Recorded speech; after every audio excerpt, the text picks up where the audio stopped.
मैं व्याख्या करना चाहता हूँ। बुद्ध का सिद्धांत बोलते हैं,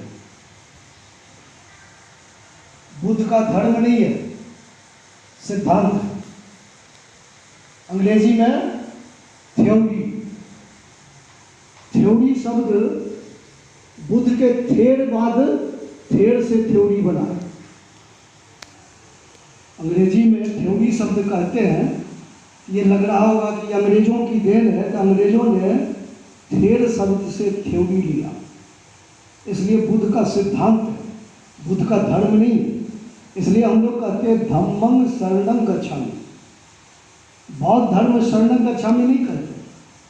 और धम्म की व्याख्या सम्राट अशोक ने ग्रीक भाषा में कंधार अभिलेख में धम्म को कहा यूसेबिया, और रिलीजन का अर्थ बताया थ्रिस्किया।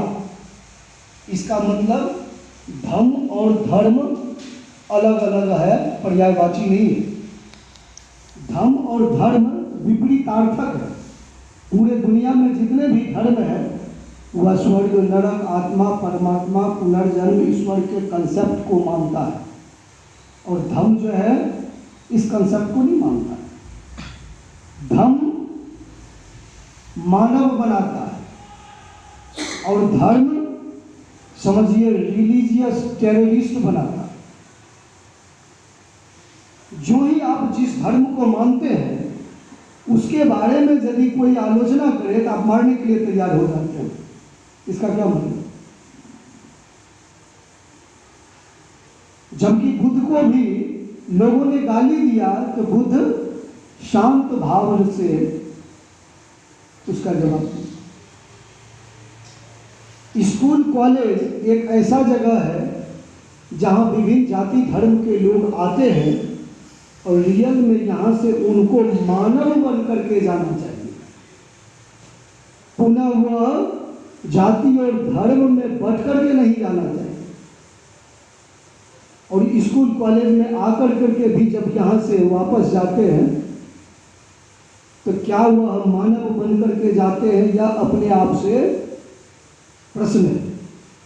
क्योंकि भारत का संविधान स्कूल कॉलेज इसलिए ताकि यहाँ मानव बन करके जाए, यहाँ भी जाति और ऊंच नीच में बन करके नहीं जाए। धम्म शांत रहना सिखाता है और धर्म क्रोधित होना सिखाता है, अहंकारी बनाता है। यह धम्म को समझना जरूरी है। धम्म करुणा सिखाता है, दया सिखाता है, मैत्री सिखाता है, और यहीं से बुद्ध का धम्म पूरे दुनिया के लिए यह कारगर हुआ। और भारत का संविधान जब बाबा साहब ने या जो भी विद्वान सभी मिलकर के लिखे, तो जब आप वो खास करके मैं प्रस्तावना की तरफ थोड़ा सा ध्यान दिलवाता हूँ, जब आप देखेंगे तो प्रस्तावना में बुद्ध का थॉट झलकता है।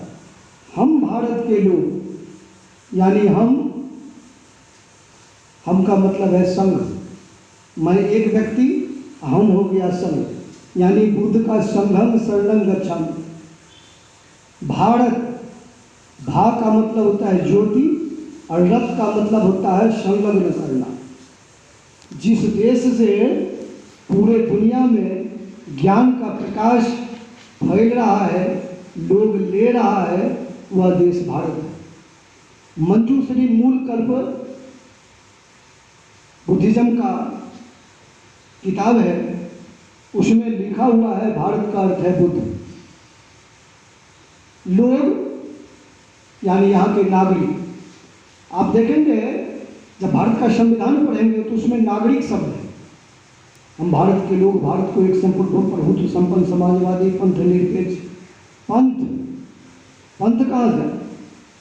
एक व्यक्ति विशेष का जब अनुकरण करते हैं तब वहाँ से पंथ का निर्माण होता है। जैसे यदि आप कुछ चलाइएगा तो उसको कहेगा ये इस पंथ का मानने वाला। जैसे गुरु नानक, ये नानक पंथी है, ये कबीर पंथी है। पंथी मतलब पंथ मीन्स रास्ता। तो भारत के संविधान में आदमी शब्द नहीं लिखा हुआ है, नागरिक शब्द लिखा हुआ है। तो नागरिक शब्द एंशिएंट हिस्ट्री में नाग वंश है। पाली में नाग का अर्थ होता है मानव। तो नाग शब्द से नागरिक शब्द आया है भारत के संविधान में। आदमी शब्द और मनुष्य शब्द नहीं लिखा हुआ है प्रस्तावना में। क्यों?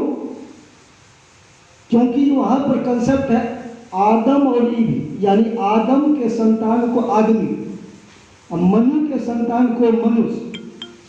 तो ये क्या हो जाएगा? धर्म विशेष हो जाएगा। इसलिए भारत के प्रस्तावना में आदमी और मनुष्य शब्द नहीं है लिखा हुआ, नागरिक शब्द लिखा हुआ है।